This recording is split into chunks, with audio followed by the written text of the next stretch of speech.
Hello guys, yum sabagi hojik ki hoiba process update khara share tawjarake tana mene se ko mayam da hojik footing amadi kalam haiba loiba matung da hojik grade beam hainabagi farmers allaba matung da hojik haiba su losile amadi foundation wall su chanbal loire wall asi check loan mapan wangbani plus dpc gi inchi mari amaga total foot ahum makhai mari faudi wangale ising khara chawgan mafam oibana khara di dum wangale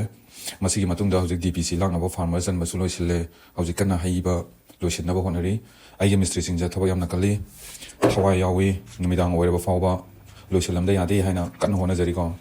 ai su moigi awaba masak khangna adum maram jaba refreshment bijari ko hauji haiba lochile loireba matung gi look aduni mayam da hauji wanjari basi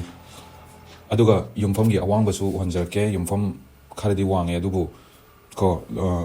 leba kharadi hairaki gani at least inchi manga fawdi wangna aduga adum kharadi yumfam minimum level da dum laglagani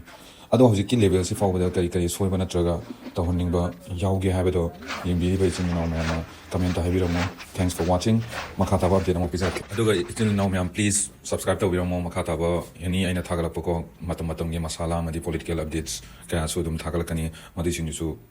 khaminasi taminasi yeminasi adum share tawjurake regular update ona ko thank you